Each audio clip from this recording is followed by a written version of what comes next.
എന്തോ സംസാരിക്കാനുണ്ടെന്നല്ലാതെ എന്താണ് വിഷയമെന്ന് മേഡം ഇതുവരെ പറഞ്ഞില്ല. ബിസിനസ്സുമായി ബന്ധപ്പെട്ട എന്തെങ്കിലും ഇഷ്യൂ? ബിസിനസ്സുമായി ബന്ധപ്പെട്ടതല്ല സജീവ്.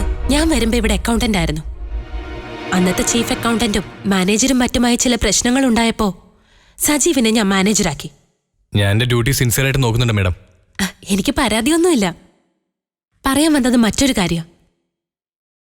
ഒരു വാശിയുടെ ബാക്ക്ഗ്രൗണ്ട് ഉണ്ടെങ്കിലും പ്രമോഷനുള്ള അർഹത സജീവനുണ്ടായിരുന്നു. നിങ്ങളത് പിന്നീട് പ്രൂവ് ചെയ്തിട്ടുമുണ്ട്. അതിന്റെ പേരിൽ എന്നോട് ഒരു തരത്തിലും ഒബ്ലിഗേഷൻ വേണ്ട.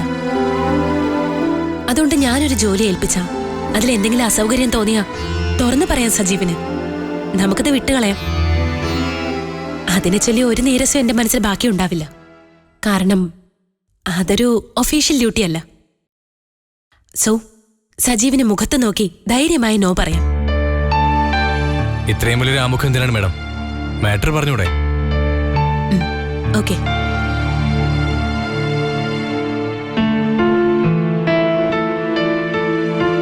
ഇതാ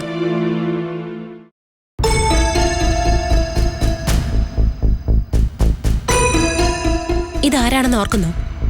അതിവിടെ ഉദയവർമ്മ സാർ ഉള്ളപ്പോ ഒരു കുട്ടിയുമായി വന്ന സ്ത്രീയല്ലേ? ഏതോ ഒരു നാടക നടി. അതെ, CCTV-യിൽ നിന്ന് സെർച്ച് ചെയ്തെടുത്ത ഫോട്ടോയാ. അവരിവിടെ വന്നതുമായി ബന്ധപ്പെട്ട് ഓഫീസിൽ ചില റൂമറുകൾ ഉണ്ടായത് ഞാൻ മാഡത്തിനോട് പറഞ്ഞിരുന്നു. ആ റൂമറിന്റെ സത്യമാണ് സജീവ് എനിക്കറിയേണ്ടത്. ആരാണിവർ? നാടക നടി തന്നെയാണോ? എന്തിനാണ് ഇവിടെ വന്നത്? പിന്നെ ആ കുട്ടി, അതിന്റെ അച്ഛനും അമ്മയും ആരാണ്? അങ്ങനെയുള്ള എല്ലാ വിവരങ്ങളും അറിയണം. ഒരു ഫോട്ടോ മാത്രം വെച്ചുകൊണ്ട് അതത്ര എളുപ്പമല്ലെന്ന് എനിക്ക് അറിയാത്തതല്ല. സജീവിന് ഇക്കാര്യത്തിൽ എന്നെ സഹായിക്കാൻ പറ്റുമോ? പൂർണ്ണ മനസ്സുണ്ടെങ്കിൽ മതി. എന്താ മേഡം ഇത്? ഇങ്ങനെ ചോദിക്കുന്നതാണ് വിഷമം. I will try my best. ആ ഫോട്ടോ എന്റെ ഫോണിലേക്ക് സെൻഡ് ചെയ്താൽ മതി. ഇങ്ങനെയൊരു കണ്ടെത്തൽ നടത്തണമെന്നുള്ള ആഗ്രഹത്തിന് പിന്നിൽ എന്തെങ്കിലും നേടണമെന്നുള്ള ഉദ്ദേശം എനിക്കില്ല. വലിയ വലിയ നേട്ടങ്ങൾ വെട്ടിപ്പിടിക്കണം എന്നൊരു അജണ്ട ഒരിക്കലും എന്റെ ജീവിതത്തിൽ ഉണ്ടായിട്ടില്ല. പക്ഷേ ഞാൻ വിഡ്ഢിയാക്കപ്പെടരുത്, അത്രേ ഉള്ളൂ. അത് മാത്രമല്ല, ഒരു ഭാര്യ എന്ന നിലയ്ക്ക് മേഡത്തിന്റെ അവകാശം കൂടി അത്. യെസ്.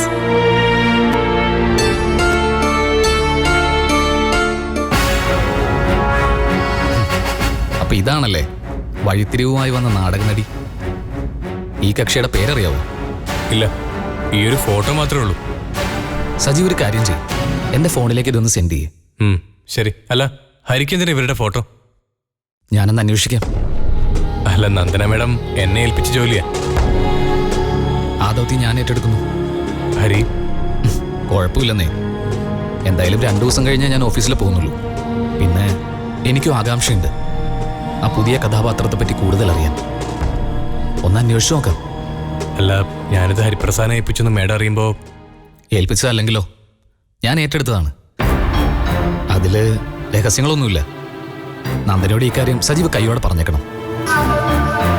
ഉദയവർമ്മയെക്കുറിച്ച് എൻ്റെ മനസ്സിലൊരു പിക്ചറുണ്ട്. അത് വെച്ച് നോക്കുമ്പോൾ അയാൾ സ്ട്രെയിറ്റ് ഫോർവേഡാണ്.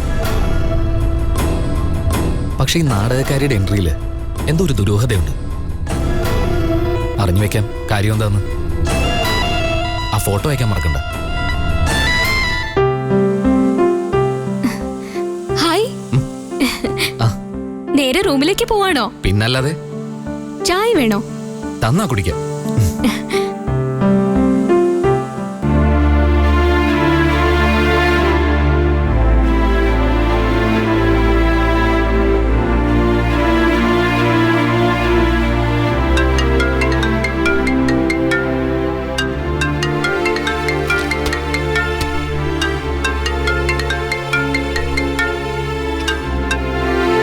ഹലോ.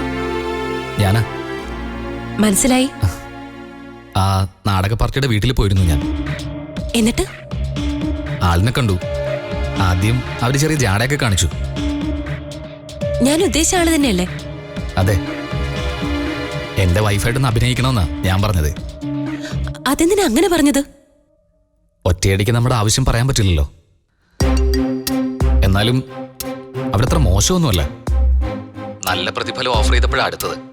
എന്നിട്ടും പൂർണ്ണമായിട്ട് ഓക്കെ പറഞ്ഞില്ല, ആലോചിച്ച് പറയാൻ പോലും. ഇനി അവര് പിന്മാറോ? ഏയ് ഇല്ല, നമ്മുടെ വഴിക്ക് വരും. അവരെന്തായാലും ഉദയവർമ്മയുടെ വൈഫല്ല കേട്ടോ. അതെനിക്കും അറിയാം. ആ കുട്ടിയുടെ ഡീറ്റെയിൽസ് ആണ് പ്രധാനമായിട്ട് അറിയേണ്ടത്. അതിനെക്കുറിച്ച് എന്തെങ്കിലും ചോദിച്ചോ? ഇല്ല, മനഃപൂർവ്വ ഞാൻ ആ വിഷയം സംസാരിക്കാതിരുന്നത്. കുട്ടിയെക്കുറിച്ച് അറിയാനാണ് ഞാൻ ചെന്നതെന്ന് തോന്നിയാൽ അവർക്ക് സംശയം ഉണ്ടാവും. ഇനി കാണുമ്പോൾ ചോദിക്കാം. ഈ വിവരം ഒന്ന് പറയാൻ വേണ്ടി വിളിച്ചതാ. ശരി. ഹരിയേട്ടന് ബുദ്ധിമുട്ടായില്ലേ? Hello hello.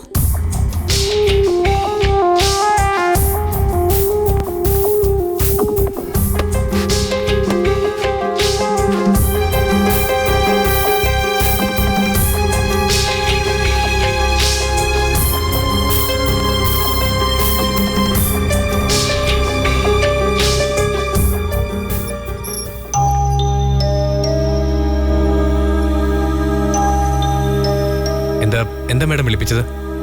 ഹരിയേട്ടൻ വിളിച്ചിരുന്നോ? ഇല്ല. എന്നെ ഇപ്പൊ വിളിച്ചതേ ഉള്ളൂ. ആ സ്ത്രീയെ കണ്ടുപിടിച്ചു. ഡ്രാമ ആർട്ടിസ്റ്റ് ആണ്. അപ്പൊ ബാക്കിയുള്ള കാര്യങ്ങളോ? അറിഞ്ഞതിൽ വല്ല വാസ്തവമുണ്ടോ? അധികം വിവരങ്ങളൊന്നും കിട്ടിയില്ലെന്നാ പറഞ്ഞത്. ആദ്യം ചെന്നപ്പോഴേ ഡീറ്റെയിൽസ് ചോദിച്ച് അവർക്കൊരു ഡൗട്ട് ഉണ്ടാക്കണ്ടെന്നാ ഹരിയേട്ടൻ പറഞ്ഞത്. അത് ശരിയാ. ഹരിയേട്ടൻ ഈ റെസ്പോൺസിബിലിറ്റി ഏറ്റെടുക്കുന്ന ഞാൻ വിചാരിച്ചതേയില്ല, അങ്ങനെ ചിന്തിച്ചതുമില്ല. അതുകൊണ്ടാ ഞാൻ സജീവിനോട് മാത്രമായി പറഞ്ഞത്. ഞങ്ങൾക്കിടയിൽ രഹസ്യങ്ങളില്ലാത്തോണ്ട് ഞാനൊന്ന് സൂചിപ്പിച്ച മാഡം. ഹരി അപ്പോഴേക്കും അത് ഏറ്റെടുത്ത് കഴിഞ്ഞു. മനസ്സിലായി. അതറിയാവുന്നതുകൊണ്ട് ഞാൻ അക്കാര്യം ചോദിച്ചില്ല. ചിലപ്പോ ഫീൽ ചെയ്താലോ. ഹരി എന്തൊക്കെയോ മനസ്സിൽ കണ്ടിട്ടുണ്ടെന്നാണ് തോന്നുന്നത്. അല്പം റിസ്ക് ഉള്ള കാര്യ. കുഴപ്പം എന്തെങ്കിലും കണ്ടാ ഞാൻ പുള്ളിക്കാരൻ ഒറ്റയ്ക്ക് വിടില്ല. ആ കാര്യത്തിൽ മാഡത്തിന് ടെൻഷൻ വേണ്ട.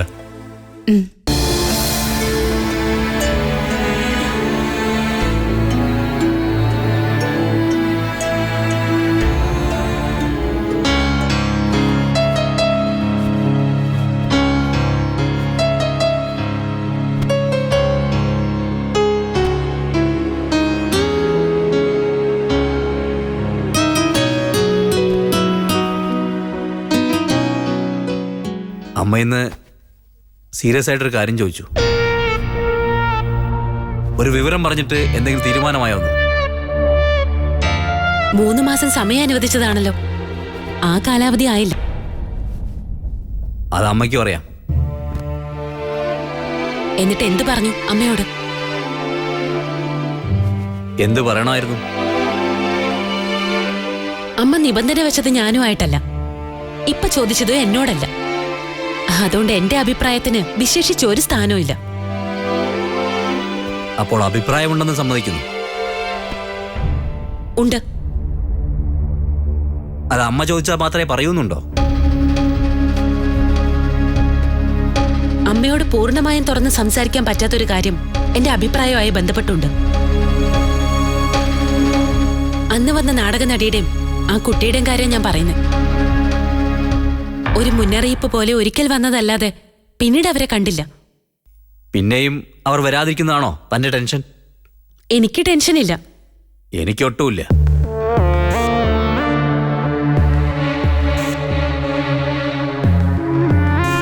ഒരിക്കൽ പറഞ്ഞു അത് ഭാര്യയാണെന്ന്, പിന്നെ പറഞ്ഞു നാടകത്തിൽ ഒരുമിച്ച് അഭിനയിച്ച സ്ത്രീയാണെന്ന്. എങ്കിലത് ക്ലബ് ചെയ്ത് പറയാം. നാടക നടിയായ ഭാര്യ.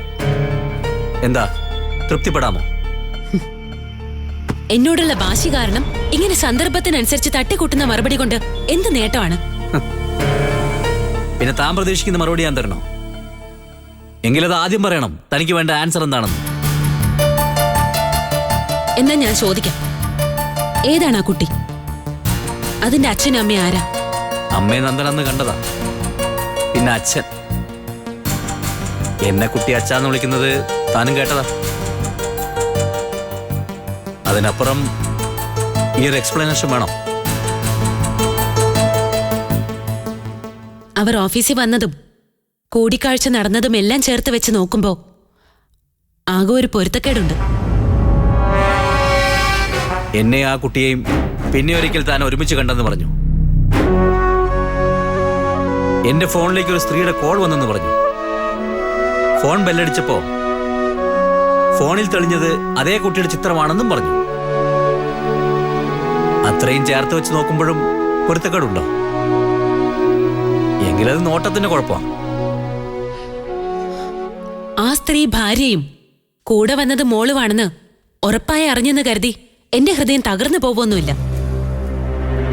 പക്ഷേ അവരെ സംബന്ധിക്കുന്ന സത്യം എന്താണെന്ന് എനിക്കറിയണം. അതിന്റെ റിപ്പോർട്ട് ഞാൻ മേശപ്പുറത്ത് വെച്ചാൽ തന്റെ അന്വേഷണം പൂർത്തിയാവോ?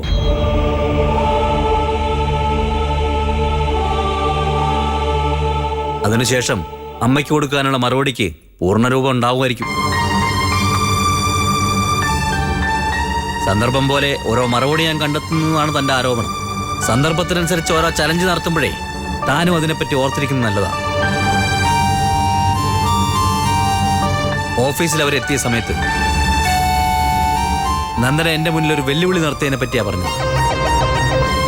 അവരുടെ രഹസ്യം കണ്ടുപിടിക്കുമെന്ന് താൻ എന്നെ ചലഞ്ച് ചെയ്തു. എന്നിട്ടിപ്പോ അതാരാണെന്ന് വളരെ കൂളായി ചോദിക്കുന്നു. പറയാൻ ഉദ്ദേശിക്കുന്നില്ല. കണ്ടുപിടിക്കേ. ഇത് എൻ്റെ ഒരു ചലഞ്ചാണെന്ന് കൂട്ടിക്കോളൂ.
സംബന്ധിച്ച് പുതിയ ഒരു ഇൻഫർമേഷനും കിട്ടിയില്ലെന്ന് ചുരുക്കം.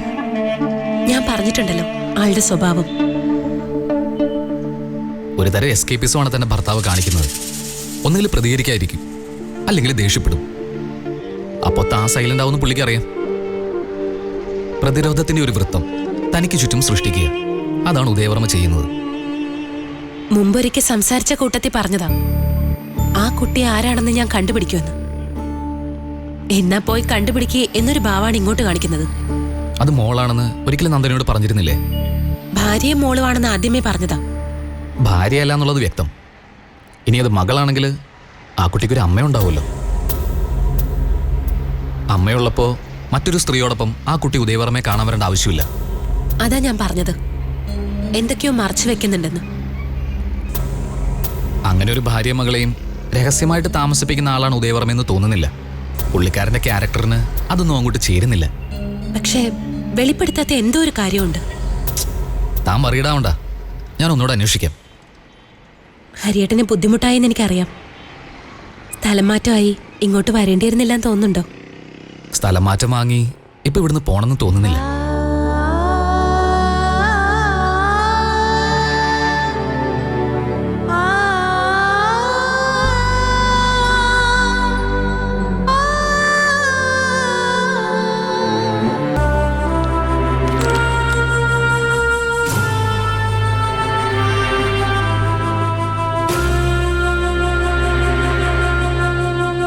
അതെ, വീട്ടിൽ നിന്ന് ഏട്ടൻ വിളിച്ചിരുന്നു.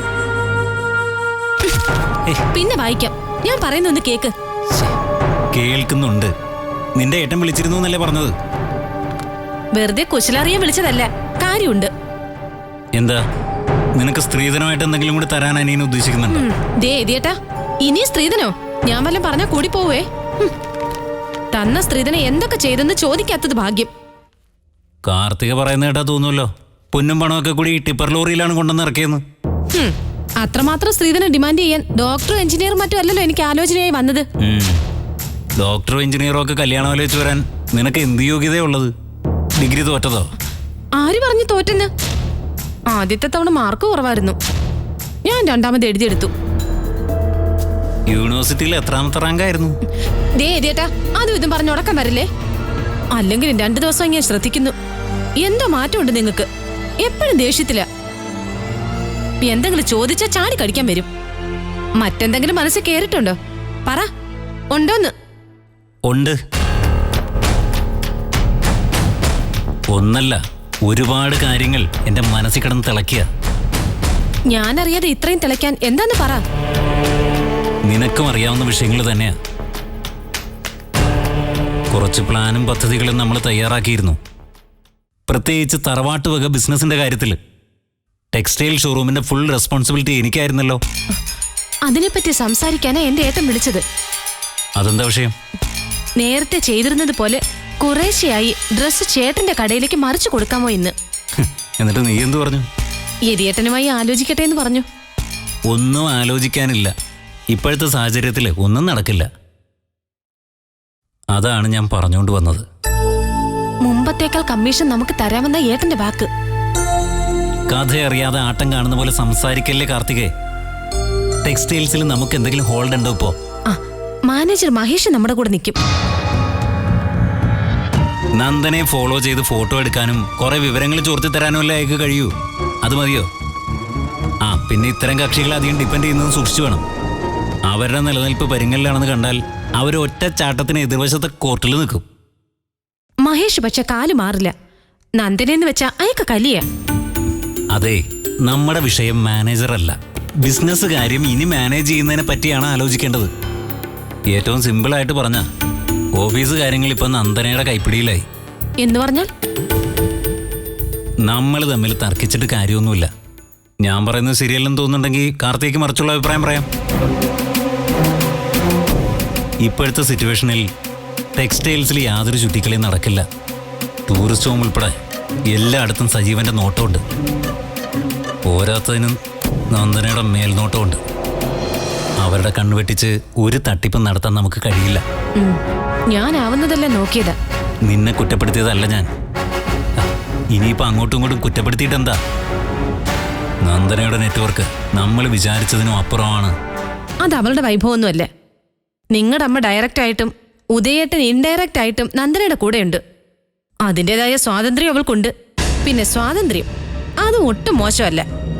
ടെക്സ്റ്റൈൽസിലെ മഹേഷ് നമ്മുടെ സൈഡാണെങ്കിലും ഒരു പരിധി വിട്ട് ഞാൻ അയാളെ അടുപ്പിക്കാറില്ല. അതുപോലല്ല നന്ദന. സജീവ് മാനേജറാണോ അതോ പ്രൈവറ്റ് സെക്രട്ടറി ആണോ, ഇനി ബോഡി ഗാർഡാണോ, ഇനി അതുമല്ല ഇന്റിമേറ്റ് ഫ്രണ്ട് ആണോ എന്ന് കാണുന്നവർക്ക് വരെ സംശയം തോന്നും. മേഡത്തിന്റെ ക്യാബിനിലേക്ക് അവൻ ഏത് സമയവും കടന്നു ചെല്ലാം. ഡോർബെൽ അടിക്കുക പോലും വേണ്ട. എനിക്ക് അങ്ങനെയൊന്നും പറ്റില്ല.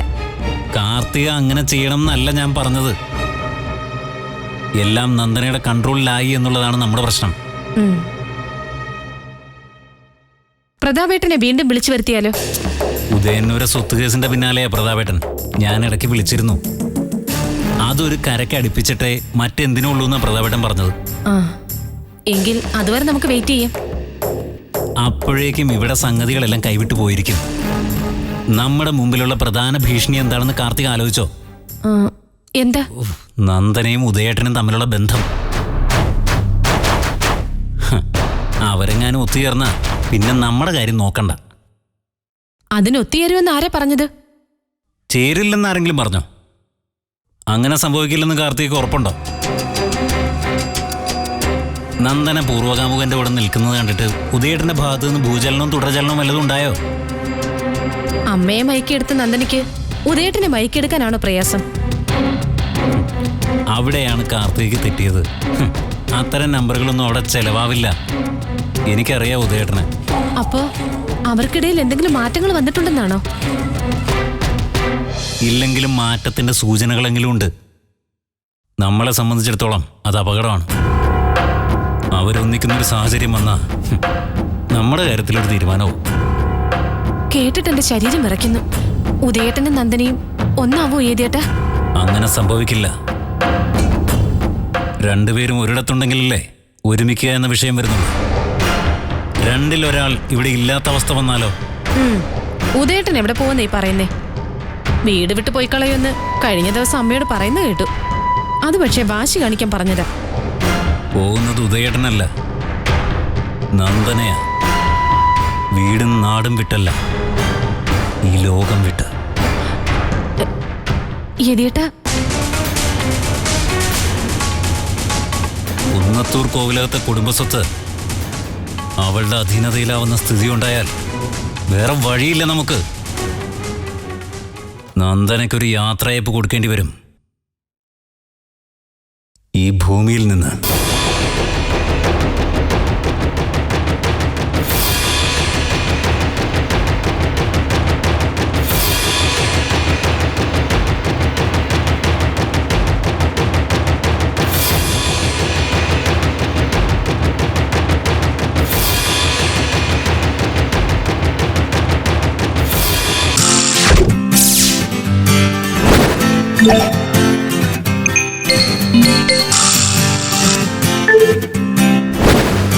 Yeah.